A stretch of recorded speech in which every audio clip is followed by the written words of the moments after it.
up and welcome back to another episode of So There's That. I am your hostess, doing the mostest, Kiwanshi, and we are here with season 4, episode 4 of From, titled Of Myths and Monsters. It was directed by Alexandra Roche.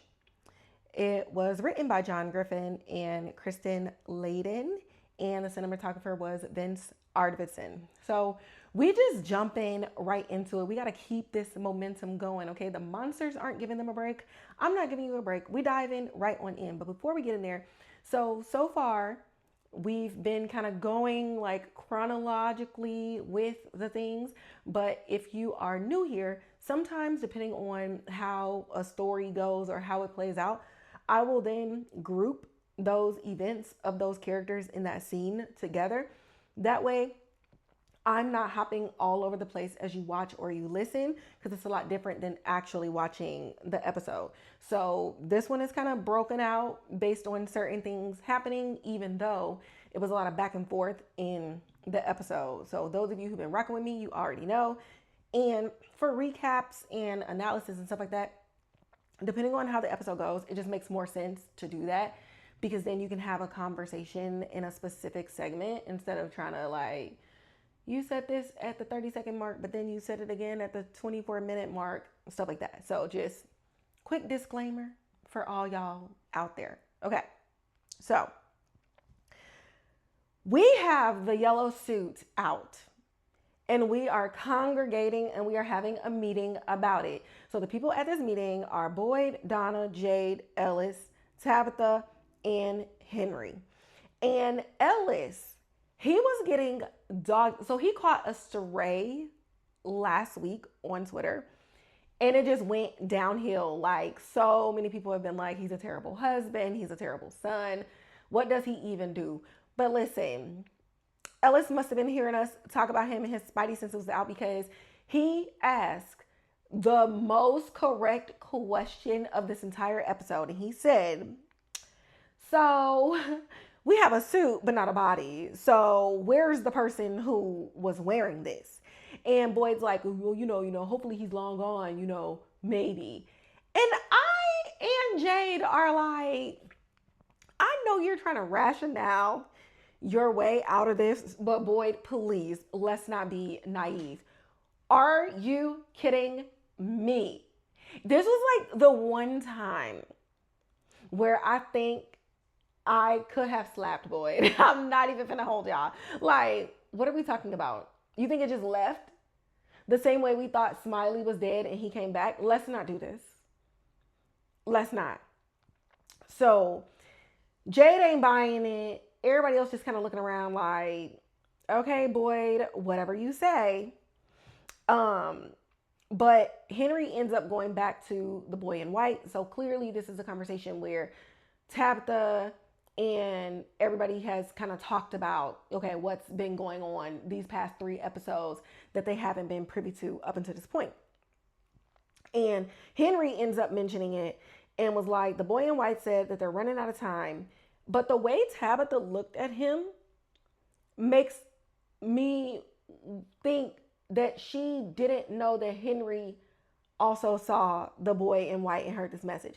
And I was going back to episode 3 and I'm like, okay, the boy showed up, but Henry stopped when Tabitha stopped, and he was like, Tabitha. And that's when she was like, what are you doing? What do you want? Or whatever. But she never saw behind her that Henry was aware of the same message. So it appears that she's like, it's so minute, but her reaction and the way she scrunched her face up at Henry made me think she did not know that he saw the boy. And so what that means is, if Henry saw the boy, that means this place is making itself known to more people than it was previously making itself known. Because even last season, Henry wasn't really seeing all of the things that everybody was seeing. Like, he has his own isms, but he was just kind of like, okay, like if you say you saw it, then I'm gonna believe you. Like, it is what it is.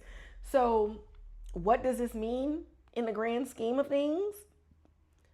What does this mean for Henry in the grand scheme of things? Okay, so keep that in mind. So Um, Henry ends up leaving, and they're like, okay, we need to talk to Victor. And Henry's like, I'm gonna talk to my son. Y'all not gonna come and talk to him with a 10-foot pole, okay? Like, we're not. You can't even use stringy cups to talk to my child. I will go have this conversation with him. So he leaves, and Donna asks, like, Zeb, did you tell him that you're Miranda? Like, what's going on? And, Boyd says, let's just keep that information between us right now. Don't know if it would be psychologically beneficial to anyone at this point. And I agree right now. I agree right now. Like, we can touch and agree on this. So Donna is like, okay, well, we finna go get some food because everybody still need to eat. Jade, whatever you got going on with these shrooms and this cockamamie thing that Boyd is even entertaining for you to do, just know that if you go there, you may not come back. And Jade is just kind of like, I hear you.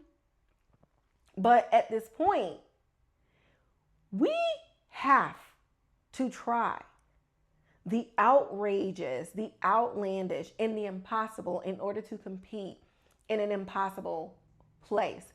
And it consistently pisses me off when people continue to use logic and rationale in a place that defies both of them.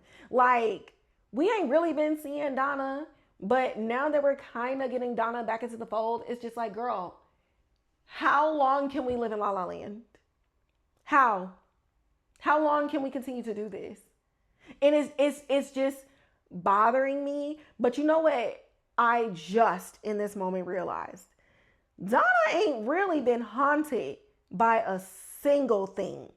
Yes, the slaughter of Colony House happened, but she's been emotionally impacted, but there really hasn't been any direct impact and haunting and torturing of Donna. And so I feel like she can sympathize with people, but she cannot empathize in the place that all of them can, because she hasn't been given any visions. She hasn't been, succumbing to any of the horrors that everybody else has been coming to. And I'm just like, okay, let me just chalk this scene up to the fact that she genuinely cannot relate to them, like, at all. So she ends up leaving, and Tabitha's like, boy, can I get a moment with Jade? And so now she wants to have another moment with Jade after she called his violin stupid and told him that he should have been the one that died. So she's trying to make some apologies and stuff like that. But before then, she was like, what was you doing with my son? And I'm just like, Tab. Even before Jim died, Ethan liked being around Jade. Jade did not seek Ethan out. So what's with this energy, girl? He already lost a daddy. Let him have another father figure. So Jade is like, listen, girl, he talking to me about some Lake of Tears. I don't have no kids of my own, but this seems like a way for him to, hold on to a piece of his father. Did he even tell you that he saw his father? And Tabitha is looking a little guilty because, yeah, why won't your son come to you for help? You should probably investigate that, man. Probably need to investigate that. So he ends up ending this conversation. Tab, we're going to assume she's going to go off and talk to her son. And Jay looks at the shrooms and he's like, all right, girl, bottoms up. Now, moving along to Sarah's house. So Sarah rolls up into Sophia's room and she's like, hey, girl, did they tell you about me? And Sophia's like, yes, but you've been so nice here. And, I really don't like taking people's, ideas of them, because what you did to them don't mean that you're gonna do the same thing to me. And so far you seem nice. Like, that was so long ago. Like, girl, we about to be roomies, we about to be besties. And Sarah's like, okay, girl, long as you know, because nobody else like me. So Sarah's going downstairs and Sophia get to chanting, y'all. And what ends up happening? Sarah with these voices and everything like that. So I want to stop here. For all of y'all who just thought Sarah was going to be this demon slayer, okay, like, I have been saying, this girl living in the house with the very thing that can control her, worst decision possible. And it just really baffles me at how many people are like, Sarah's gonna figure it out. She's on to Sophia. Babe, she wants a friend. She is desperate. She is alone. She is isolated.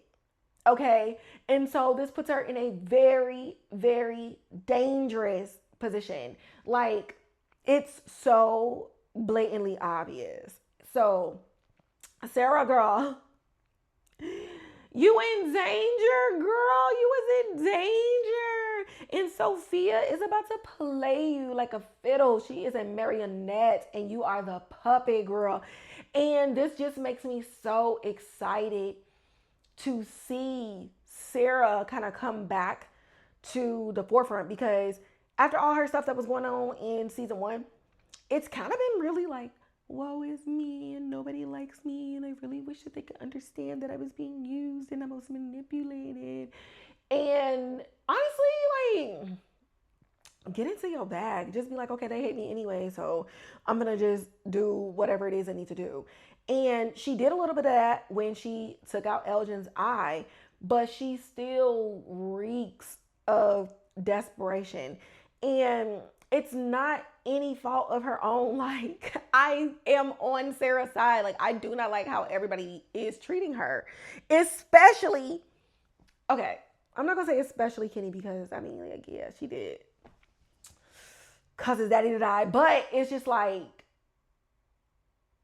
y'all have forgiven or at least tolerated so many other things. Hello, she saved Fatima's life. Like, does this not count for something? It's really pissing me off. Anywho's, after Tab's talk with Jade, she goes and she finds Ethan, and he's in there on the radio trying to talk to his daddy. And I'm just like, Ethan, girl, you already know any radio signals that go out there is not latching on to anything good. But okay, girl, we're still like 10. And, you know, she's like, why didn't you come to me? And he was like, honestly, Mom, because you're not going to believe me. And I don't even understand why you're not believing me, because all of the crazy stuff that's happening here, I can't trust you with my own secrets. And that's the thing that really hits Tabitha, is that your children trust everybody else with the things that they find out except you. Except you. And somebody was tweeting and was like, oh, why is everybody turning on Tabitha all of a sudden? And I'm just so confused, because I'm like, nobody's like Tabitha at all. Like, we are capable of recognizing that she is a terrible mother, while also recognizing that the actress does an incredible job in this role, while also recognizing that Tabitha does love her children fiercely, but she also makes incredible mistakes. Like, this is a flawed mother, a flawed spouse, a flawed individual. And she's not like that likable for real. She's not unlikable to the point that it's detrimental to the story or anything. But genuinely, I mean, you got to think about, if it was your life and you got trapped in this world or whatever, you're not going to like everybody. They're going to be making stupid choices. And Tabitha is one of them. Like, let's let people feel how they feel about this character. And again, back to her children. Your own children don't even trust you with their discoveries. That speaks more about you than it does about your children. Especially given that Ethan, of all people, every time he makes a discovery, he is itching to tell somebody except her. So, you know, she's mulling over Jade's advice, and she's like, okay, you talked about the Lake of Tears. let's go find the Legateers. We can do that together.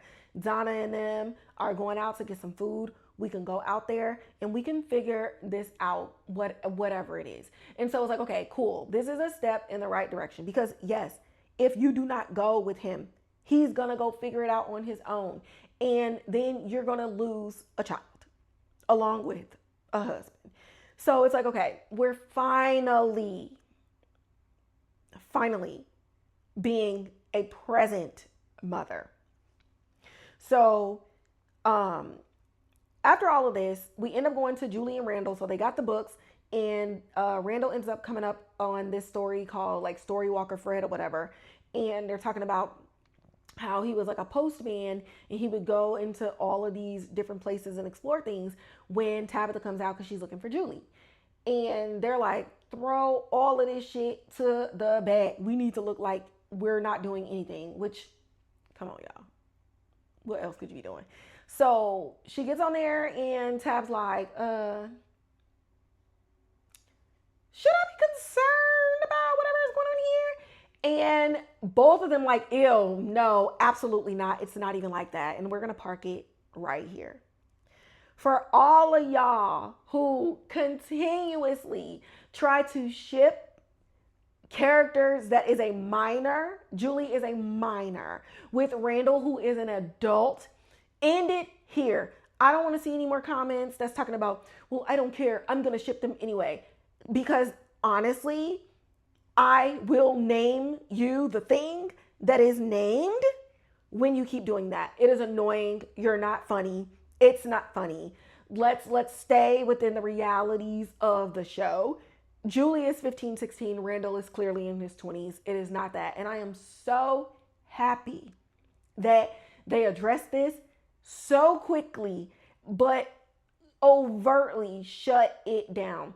And last year when I got to interview Hannah, it was one of the things that we talked about. And she was like, absolutely not. She's a minor, right?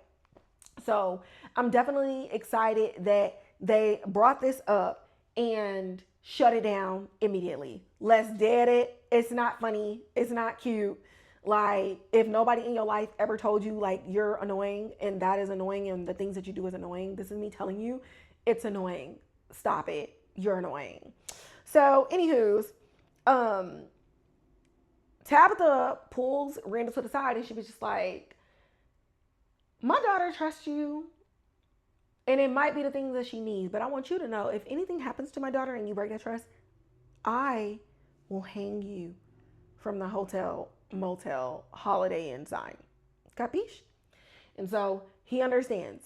So they end up going back, and Julie's like, okay, walk with me.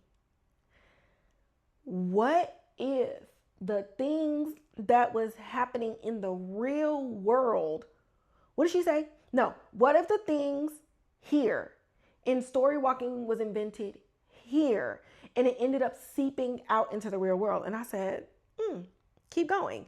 And so Randall's like, keep going. And she's like, listen, my mom used to dream of this place. And I think this is the first time she shared this information with anybody. So she's like, my mom dreamt of this place and here we are.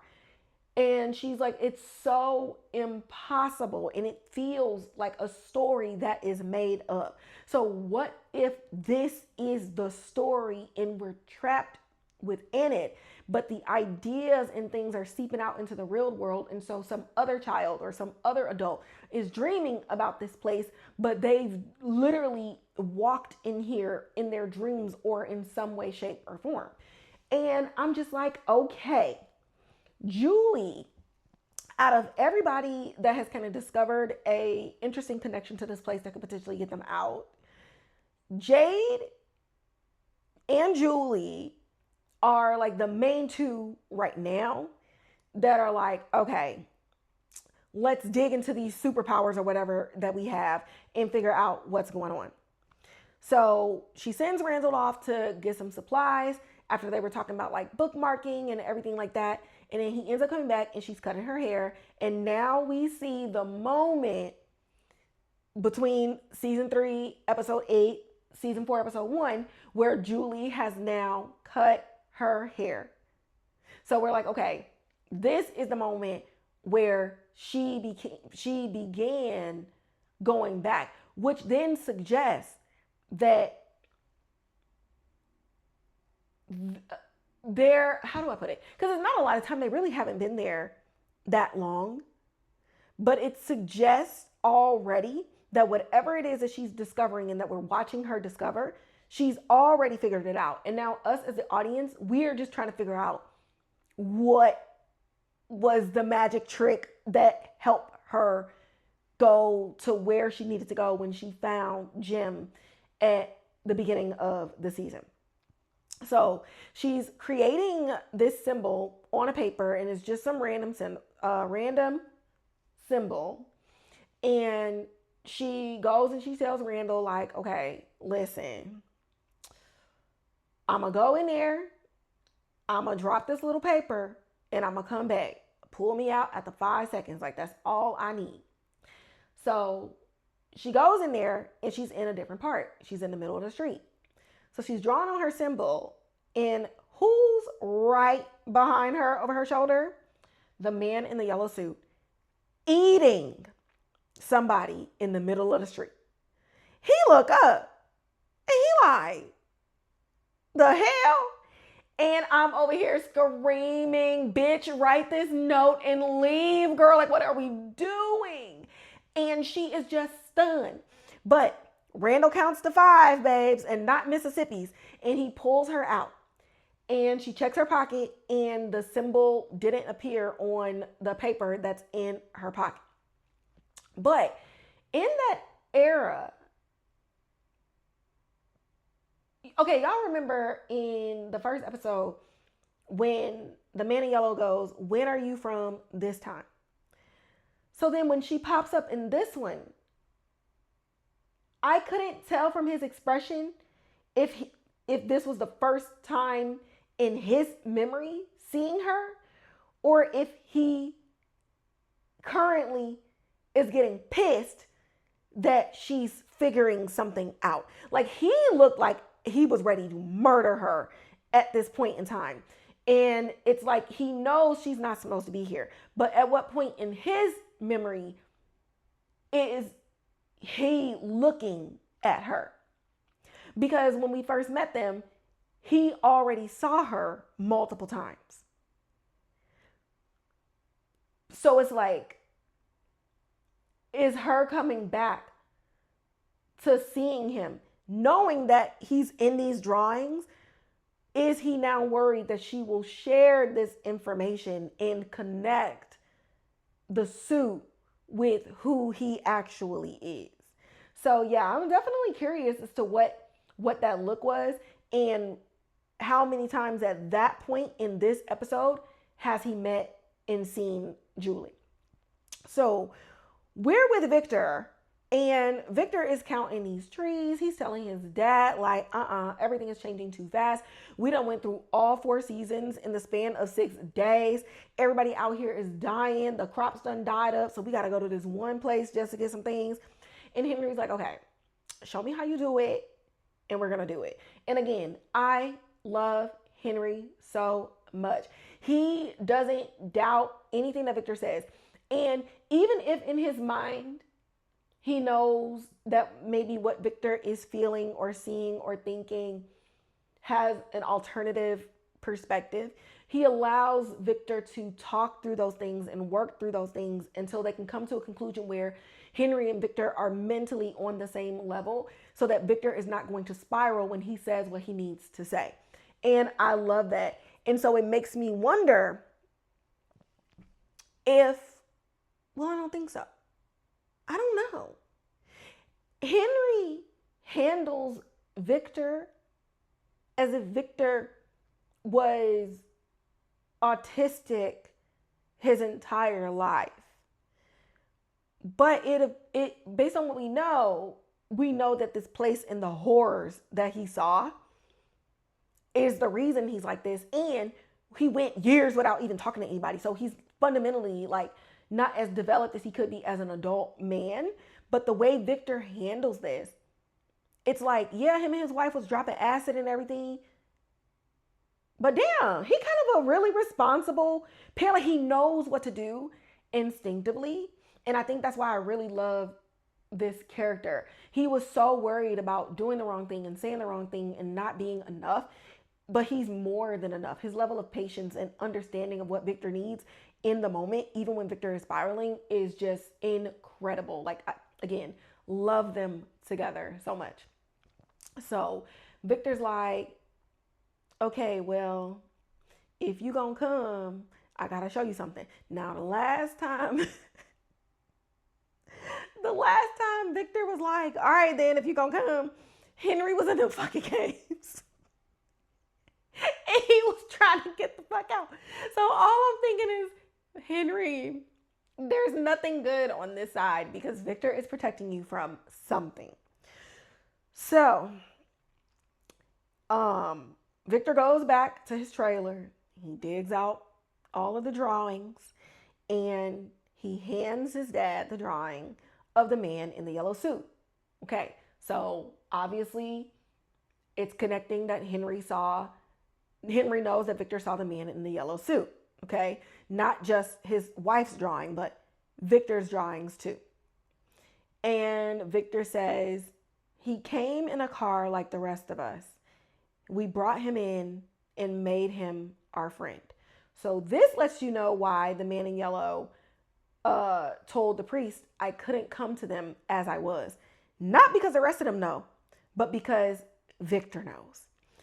And as Henry is looking through all of the pictures and all the different pictures of the man in yellow, he sees the man in yellow eating someone, and then Victor is like drawn in the scene looking. And that's when it's like coming on Henry as Victor says, I saw him eating my mom. And Henry is about to throw up. And you really see not only how much Henry loves Victor, but how Victor held this for so long because he knew how it would impact his father. And this is crazy. But what's crazier is this story in this particular photo is the exact moment that Julie showed up in her story walking. So in the picture, is it Victor in the picture, or did Victor draw Julie seeing the man in yellow eat his mama? Was young Victor in the same spot as our Julie? Oh my God. This is crazy. I need to go back and look at all these. Pictures. Honestly, I don't know nothing. We just throwing theories out there. I don't know. But it's giving. It's giving, because otherwise, why put both of those scenes in this episode? I keep telling y'all, From does not do anything without reason. And John, he don't even let the cast know what's going on with the story. They don't know nothing about where the story is going to go. And it is genius because you get such authentic performances and authentic surprise. And so the characters are reacting in the same way that we are reacting as an audience. And only one person knows how this is going to end. And it's the person who created this damn show. I hate you so much, but it's so genius. Meanwhile, Fatima goes and finds Elgin, and he's finally done with whatever he got going on with her. So he gets enough dirt, and we got a water hose and stuff up into the room and everything like that. So they're all good to go. But she tells Elgin, this part is the only part I needed you to help with. If I need anything else, I'll let you know, but the rest is on me. So Kenny is left to watch everybody and look over everything because Donna and them left, and I'm just like, he need a wingman. And water is leaking from the ceiling, so he's like, what the hell? So he goes up, and Fatima is up there, and she is molding something basically like in a form of clay. So Kenny goes to Boyd, and Boyd goes to Fatima because he's like, okay, Kenny, relax. Let's just go figure out what's going on. And Boyd's like, hey girl, what you doing? And she was like, I'm making a monster. And so they're like, wait. And so what she's making specifically is a golem. And it's a giant made of clay to protect people. And it's a cultural thing from where she's from. And my first and only thought after hearing this story is Fatima creating her own version of a talisman? Because we gotta wonder, remember, where did the talismans come from? I don't know. Boy just fell into the side of a mountain and it was in there. Who built them damn sticks out at the lake? Oh, we don't know. Somebody had to create these things. So is Fatima creating a new talisman at this point in time? And do the talismans evolve based on the necessity and the strength in which they need to fight off the things during that reincarnation's battle? So Kenny goes out of the room and he's like, Boyd, are we even buying this cockamamie story? Like, what is going on? Like, Fatima's not even the same. Like, you can't even say that. And I'm just like, Kenny, Fatima's not the same. First off, she's getting back to the woman that we met, which is an artist. First off. 2, why would she be the same? A monster was ripped from her coos and morphed into Smiley, the very monster that you watched Boyd kill. And you're saying she's not the same Fatima that y'all knew? Duh, motherfucker. What are we talking about? Like, Kenny is getting on my nerves. Oh my God. Kenny is getting on my last. I cannot stand him this season at all. The actor is incredible. But no. I'm sorry. That question literally sealed the deal for me. And I was just like, okay, girl. You over here questioning why Fatima is the way she is. And, she's acting strange, this and the third. But you haven't even asked Sophia where she's from. How, hey, girl, priests normally don't have kids and a spouse. What's up with that? You haven't done anything, but you're over here questioning her when you know the life-altering event that she just went through. Get out of my face. Anyway, boy goes outside and Jade was like, hey, girl, I was eavesdropping because I'm nosy as fuck and I ain't got nothing else to do. I'm just waiting on these shrooms to kick in. But, I think we're all asking the wrong questions. Like, obviously, we're all doing some things that we would never do and taking risks and taking chances that we would never take because we must now do the impossible to fight the impossible. So instead of asking Fatima why she's making it, how about you ask her, why is she doing this now? So Boyd's like, all right, Kenny, come on. We gotta reinvestigate this because Jade is telling us to ask more questions. Yes, investigate, sheriff, deputy sheriff. I can't believe I got me rolling my eyes on camera. So they go back, and Boyd's like, okay, why are you doing this? And she's like, oh, I just need to get my artistic expression. And Boyd's like, listen, why now? And please don't give me some made up reason. Do not let this place keep you from telling me the truth. And I love that sentence because this is what the place wants them to do. But Boyd voicing it in that way is so essential because this is how they need to proceed. I know it's scary and I know this place makes you isolate within yourself and amongst the group, but please don't let this place make you think we don't care and that you don't have a place to unload. And so she tells him, I still feel the connection. And I said, oh, we cooking. Because already in my mind, if she can feel connected to Smiley, then Fatima may be a weapon and she don't even know it yet. What are we talking about? And I just wrote an article about Fatima and Elgin's storyline basically coming front and center, especially because a lot of people have been like, they need to die and all this other stuff. And it's just like, no, every character exists for a reason. Even the ones that die for a reason.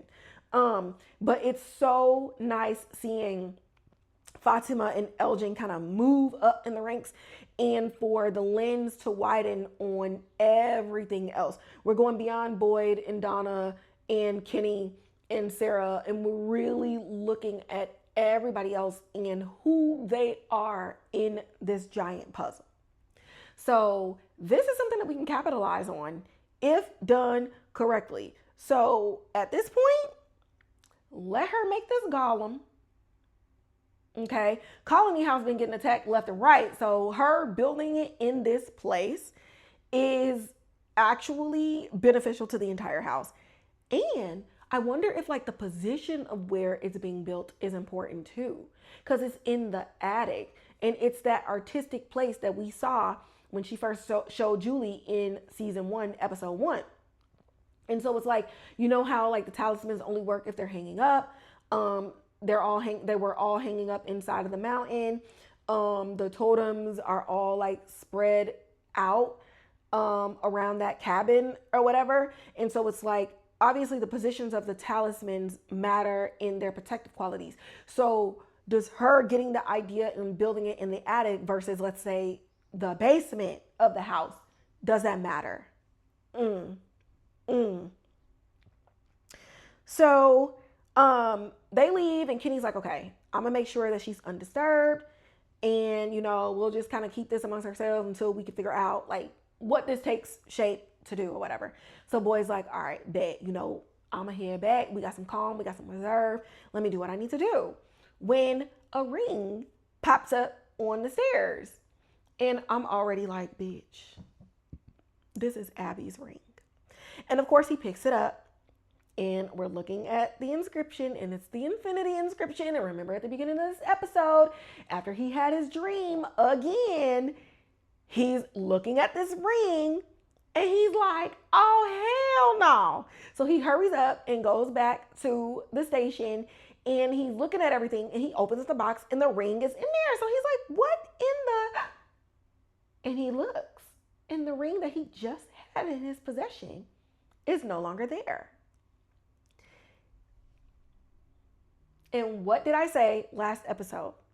If you go after the head, you will dismantle everything. And the way that Boyd is getting picked at is honestly the worst. I don't even know who's getting the worst of it, him or Sara. I keep asking myself, who's getting the worst of it?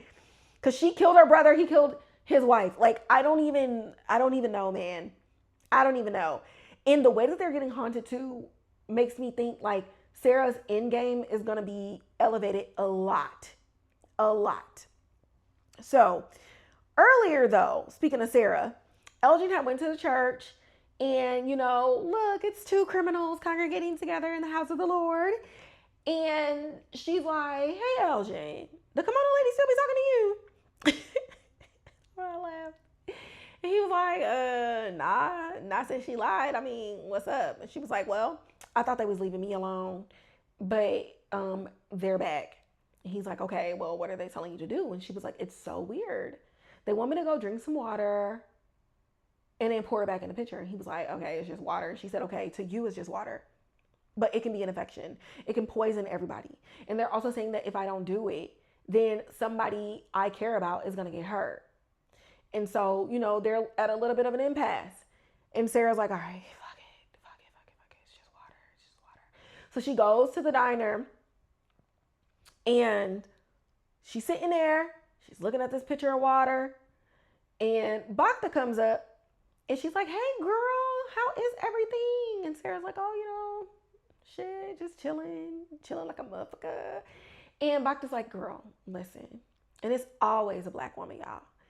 She said, I was not here when you did what you did.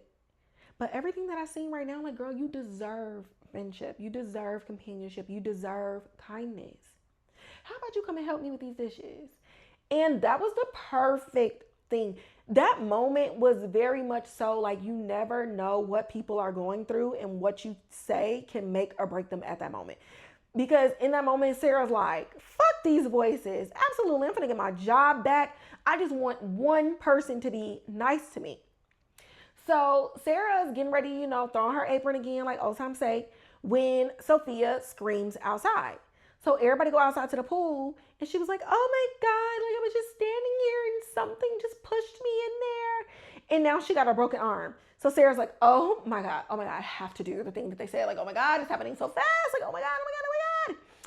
And I'm just like, they said that they would hurt somebody that you care about. You just met this hoe. So, and the fact that she did it immediately after something happened to Sophia lets you know how desperate she is for a friend. Because how do you care about this girl? She just showed up on your doorstep earlier this morning. What are we talking about? What are we talking about? And that goes into the isolation. And it's like the people of this town are creating a monster within Sarah, whether they realize it or not, and whether she realizes it or not. And she wants their approval and their validation so bad, but they are alienating her to the point that she is now Sophia's puppet. And I loved this story about Abraham from Sophia. And it goes back to this tweet that I made when I was just like, it's so funny how like Sophia is huge on the Bible and constantly praying. And it makes me think that everybody else is like an atheist or just turned against God and all of these other things. And people were just like, oh, well, they used to go to church and, they used to talk to Father Kotri. And it's like, okay, well, in isolation, in things like boot camp and stuff like that, people still go to church, but they're going just to be amongst each other, not necessarily because they're talking to God. And then when you think about the conversation between Marielle and Christy, and Marielle was just like, that's the one thing, like, if there's any place that God ain't looking out for, is here. And if it's anybody he ain't looking out for, it's us. And so that's why they're looking at Sophia's constant praying as like, girl, God don't live here. And so it's like, whether or not they had that belief system before they came into this place, with everything that's been going on, it's been stripping away their faith in God. So that's why Sophia's like, she's so vehemently praying and constantly talking about the Lord and Jesus and the scriptures and stuff like this. It's funny to me because it stands out ridiculously in the face of everybody else who's just looking to bury their faces in the sand. So with the story of Abraham, she says, God didn't intend for Abraham to kill his son. He simply needed to know if he would. Bitch, that's all she wanted. Is Sarah gonna do what I say? Because if she do what I say now, with the fear of a consequence, I know she will do exactly what I need her to do later. Period. So back at the lake, Donna, Ellis, Tab, Ethan, and gang, they make it to the OG Talisman's hut. And they're getting the food, they're doing all the things. Now, along the way, Ethan found a bird with a broken wing. And Ethan says, that's crazy. The only birds we've ever seen here are crows. And I'm just like, Ethan, nobody ever listens to Ethan. Nobody. Ethan says the most profound things in the most random, mundane sentences, and nobody ever investigates any of this. The fact that nobody was like, you know what? You're right. Let's see if there's a bird's nest around here, because where the hell did this bird come from? Right? No, did nobody do that? Oh, Ethan, baby, yeah, sure. Let's just go see if the lake can work. Oh, yeah, he can heal him. Like, the amount of like make believe or whatever people tell themselves to feel normal in this place is crazy, because Ethan made a very poignant observation. When have you seen anything else? So why is it here right now on our path? Is this an omen? Is it a good sign? What are we doing? And nobody bats an eye. Oh, y'all are making me angry. Oh, anyways, so they go out to the lake and Ethan is putting water on the bird because he's like, okay, if the bird heals, like in the story, then this is the lake. So we already knew that the other lake wasn't it. We don't know that this lake is going to be it either. So while all of this is happening, Roger is like digging in the ground. You know, we're picking up some cabbage. We're trying to get some veggies and whatnot. When he picks up a rope that is attached to something in the water, and I said, bitch, is this a net full of dead bodies? So there's that, y'all. From season 4, episode 4 of Myths and Monsters. Y'all already know the drill. Thoughts. First off, boy did not have to he did not have to call that boy the freaky little kid in white. Please, Boyd, please. Like, this show is a comedy, for real, though. I'm not even gonna hold you. It's a comedy. But with Boyd, Abby's storyline is important in this season, period. It's been happening way too much. And a show that is about reincarnation and about parallel universes, parallel existences. At this point, we're not in the question segment, but I'm going to ask this question right now. Which one of y'all is the new Abby? Which one of y'all is the new Abby? It's coming.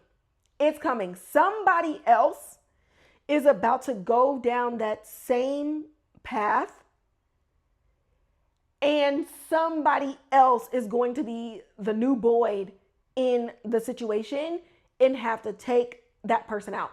It doesn't make any sense to keep bringing this up unless this very thing is getting ready to happen. And so now it makes me wonder, are the dreams and the ring a message from Abby as like a warning? Like, hey, somebody else is about to go through the same thing. Or is it a terror and only the audience is aware that this may be a bad thing?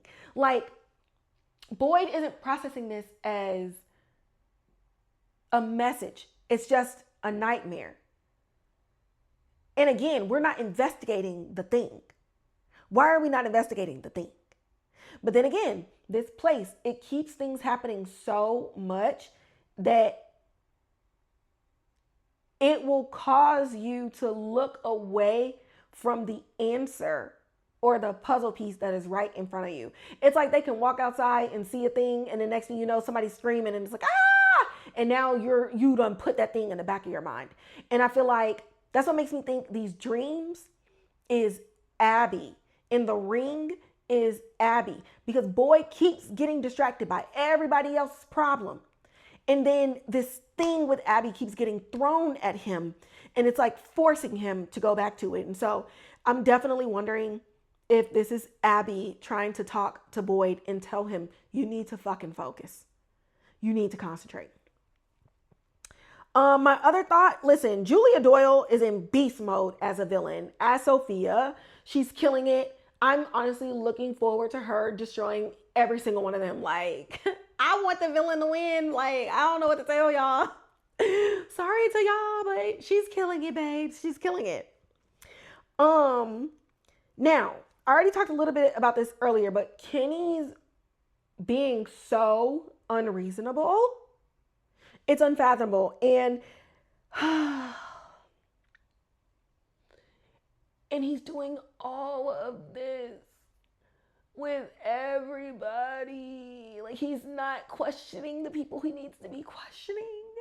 And it's pissing me off. And now again, we're just cops in name only. I mean, they don't have any formal training. But what are you doing? What are you doing? Okay. Now, another thing that I loved, and again, that I talked about, The show confirmed Randall and Julie are not a thing. I don't want to hear about it anymore. Thank you, writers of From. We love you so much. You're doing the Lord's work. But speaking of Julie, I love her bookmarking theory a lot. Like I said, she clearly succeeds. And now we just need to figure out what that looks like and what episode we gonna find out that it ends up working. So whatever she just did right now, it didn't work. So finding out what that bookmark is going to be or what that anchor is going to be, I'm so excited to see that storyline play out. Because I wonder, I wonder if a talisman will be the bookmark. I don't know. I just feel like it's gonna have to be something that cannot be destroyed by the place. And the talismans cannot be destroyed. There are times where they don't work, but they always exist, and they exist in every timeline. So I wonder if she goes in with the talisman, if that'll be the thing that anchors that point. Interesting. And my last thought, I hate to say it, but at this point, it's time for a major character death. Somebody in the core group is going to have to die. I don't see this season ending without, like, yeah, I ain't gonna say no names because I don't want to say their names out loud, but I just feel like y'all know the core people. I just feel like Sophia being here, people are gonna die. Like, I think we can just all resign ourselves to that fact. But I just don't see the main people making it out. Like, Jim is gone. I'm thinking somebody else is gonna be gone. Like, somebody else is gonna have to go, man. They're gonna have to go. Otherwise, it would like halt the momentum that this season has going for itself. Like, if a main character doesn't die, I wonder how it could, like, the stakes could elevate. You know what I mean? Like, Jim leaving, okay, cool, but like, who likes Jim for real? But it's just like the stakes need to be bigger. And with Sophia, Man in Yellow in play, that means that somebody bigger is going to have to fall off the chessboard. And I hate to say it, but I'm just thinking with like a writer's mindset at this point, and knowing that we're getting into we have a final season with season 5, they're going to have to do it.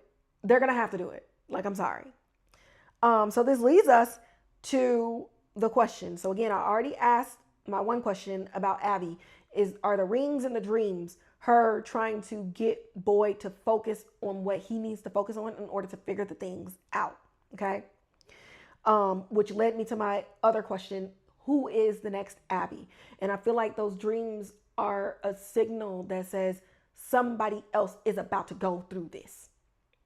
There's no other way to really interpret it, whether it's a message from Abby or whether it's the monsters haunting him and it's a message to us as the audience. Her life and how it ended in this place, it's coming back. And then my last question, this question goes out to Sara. If people are dying and getting hurt regardless, then why did you do it? I understand the psychology behind the isolation and this, that, and the third, but it's like people are already dying even when you didn't do anything. So what difference does it make if you don't put the thing in the water, then somebody you care about is going to get hurt? You care about all these people and they're all getting hurt. So why did you do it? What's not clicking, girl? All of y'all are going to get hurt. So I don't know, man. She shouldn't have did it. She shouldn't have did it. I feel so bad. She shouldn't have did it. She shouldn't have did it. She shouldn't have did it. Oh my God. But y'all, that is about to wrap up this episode. We are almost at the halfway point. I think there's 10 episodes a season. Next week is gonna be episode 5, the mid-season finale. Wow. I can't wait. I can't wait. I am stressed. They got your girl stressed this season. But you know, I don't know. Y'all can be stressed with me. And with that, you know the drill. Like, share, subscribe, hit that notification bell. Leave comments in the comments box below. If you got people that only want to listen, you can go ahead and share the Apple podcast and the Spotify link. You can find me on Instagram at So There's That Podcast, where I post about film and TV news and updates. You can find my articles at www.sothere'sthatpodcast.com. I also post like certain snippets and stuff of my articles on my Instagram, but you can just go straight to the website. You can find me on the official podcast Twitter page at Pod So There's That, where I post articles, different news, updates, share so many different things that's going on in the film and entertainment world. And you can also find me on my main Twitter page at Kivon, where y'all already know I'm talking about anything entertainment, arts, all of it. Stuff that I watch for fun, stuff that I watch professionally, and everything in between. And with that, y'all, I'm going to catch y'all in the next podcast episode.